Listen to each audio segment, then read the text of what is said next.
Di ka nagkadto, nay. Di ka nagkadto ka ina. Aw, namisita ka kay Blessy? Sa imo apo sa tuhod nga gwapa?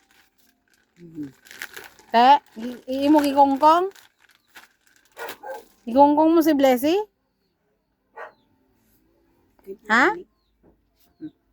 Gikongkong ni mo si Blessy? Mga bata na.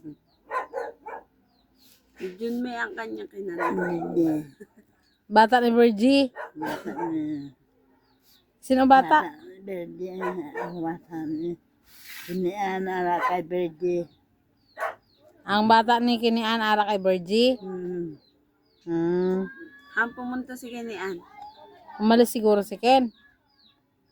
Di nagkadto si Ken ha? Why dito si Ken? Nagkadto man ko siya. Hindi ito nagkadto si Kinian. Sa eskwelahan. Paalam sa iyo ah. Ang eskwela. Hindi na siya. Pipikit na lang siya kasi.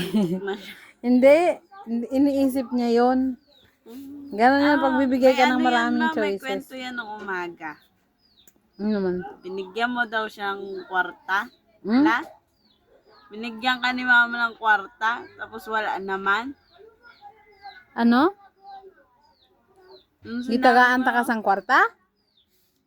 Buta. Ambot ah.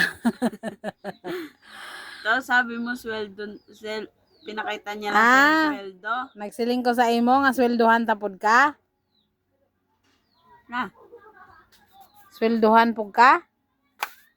Ha? Malagkit yung kamay mo? Mag-alcohol ka.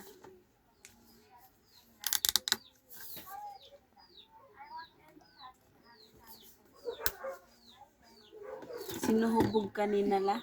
May hubog? Sino man hubog? Sino hubog, nay? Sino hubog? Ginabahulay ka, oh, electric pan. Buksan mo. May hubog, di ka inanay? May hubog? Hubog! Sino man hubog? Bob din ah. Saan nakatira? Ha? Tao nga hubog. Oo, sino man to? Bob din ah. Uy, kakilala? Ah. Kilala mo? Si Tisoy? Umagad mo ay kakilala. Sa Pilipinas? Philippine. Ha? Philippine hubog. Si Philippine hubog. Abi ko ano ay kakilala? Si Philippine manggali. Hubog na siya. Tapos. Angela. Ilis na. Wala nang ulam eh. Ilis na, nay. Wala nang ulam.